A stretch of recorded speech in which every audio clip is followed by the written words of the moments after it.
s'il a pu avoir l'image d'un homme colérique et irritable, notamment durant certains événements après la disparition de sa mère Élisabeth II, Charles III 74 ans, peut se montrer aussi particulièrement jovial.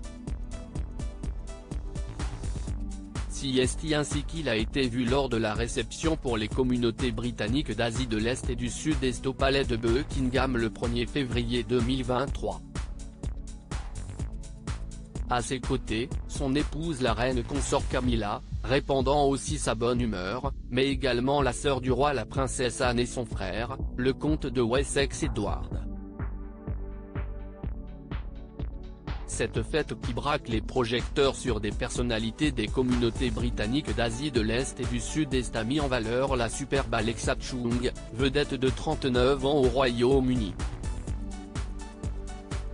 L'animatrice, mannequin et créatrice de mode continue d'honorer son statut de femme la mieux habillée du monde que Vogue lui avait décerné en 2009 avec une robe étincelante couleur nude qu'elle a recouverte lors de la soirée d'un élégant blazer noir.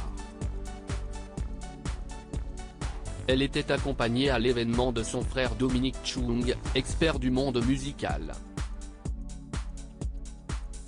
Charles se prépare pour son couronnement. La pression monte toutefois à Buckingham à l'approche du couronnement du roi Charles III, le 6 mai à l'abbaye de Westminster.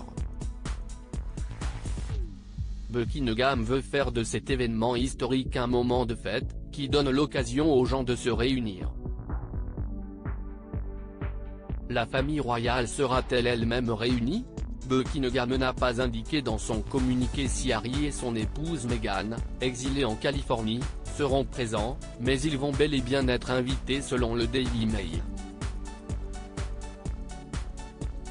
Le palais n'a d'ailleurs jamais officiellement réagi au livre explosif du prince, Le Suppléant, publié le 10 janvier, dans lequel il porte de sévères accusations contre plusieurs membres de la famille royale, en particulier son frère William et la reine consort Camilla. Ces célébrations populaires rappellent celles qui ont eu lieu en juin 2022 pour le jubilé de platine d'Élisabeth, pour ses 70 ans de règne.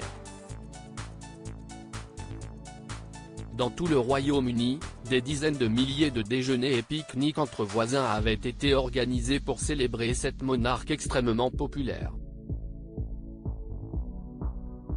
Le lundi 8 mai, qui sera un jour férié, les gens seront encouragés à faire du bénévolat. Cette démarche vise à rapprocher les gens et à créer un mouvement de bénévolat qui durera après le week-end du couronnement, a indiqué le palais.